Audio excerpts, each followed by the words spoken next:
Malamatiyah itu orang yang tidak menyimpan keburukan di hatinya, tapi tidak menampilkan sedikit pun kebaikan. Ibadahnya nggak kelihatan sama kita.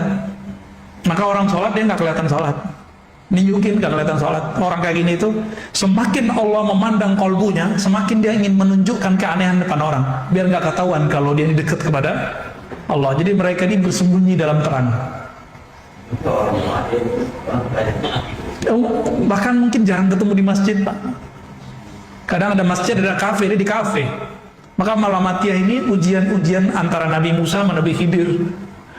Nabi Musa, Nabi Khidir, saya mau tanya, bunuh orang benar apa salah? Bunuh orang salah. Nabi Khidir tahu Nabi Musa ini ujiannya ujian hukum syariat.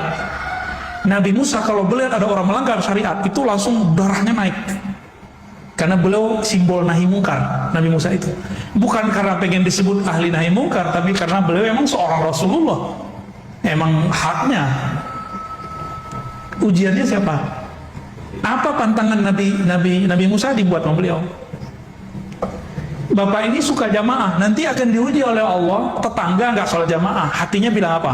Munafik nih, gitu. Munafik nih nggak sholat ke masjid. Hati-hati, Pak. Itu ujian kita semua tuh.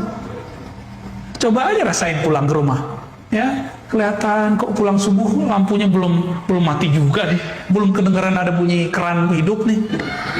Setan langsung bisikin tuh, yang suci tuh ente, yang ikhlas ente, sampai ente munafik. Kenapa? Dia pakai hadis. Jadi setan ini hafal hadis. Kenapa? Kita belum lahir dia sudah dengar Nabi ngomong. Apa kata Nabi? Asqalus salah alal munafiqin. Salat paling berat bagi orang munafik adalah dua, Isya dan. Jadi bapak ini punya tetangga nggak sholat Isya, waduh berat. Nanti setannya masuk, Pak. Jangan kira saya ini selamat tiap hari saya menghadapi itu, Pak. Tetangga kita ada yang sholat subuh, ada yang nggak sholat Isya di masjid, tapi dia sholat nggak di rumah. Sholat di rumah, masa nggak sholat di rumah? Mungkin karena corona dia nggak datang ke masjid, kan bisa begitu.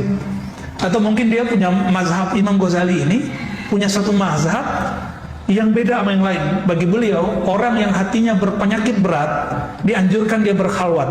Maka di saat-saat dia berlatih ini boleh ditinggalin sholat jamaah, kecuali Jumat. Tapi nggak boleh tiap sepanjang masa, nggak boleh. Cuma di hari-hari khalwat.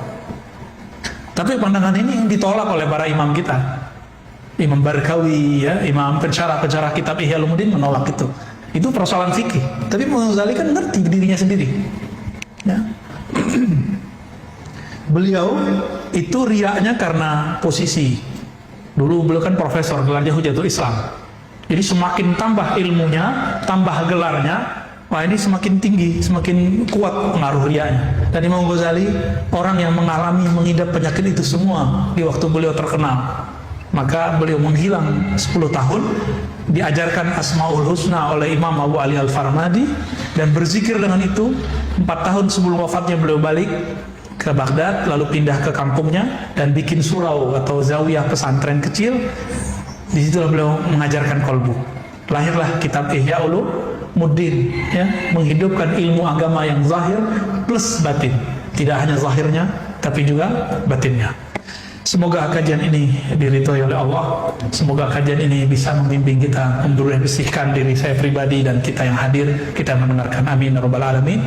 Wassallallahu ala nabiyina Muhammad subhanakallahumma wa bihamdika asyhadu an la ilaha illa anta astaghfiruka wa atubu ilaik.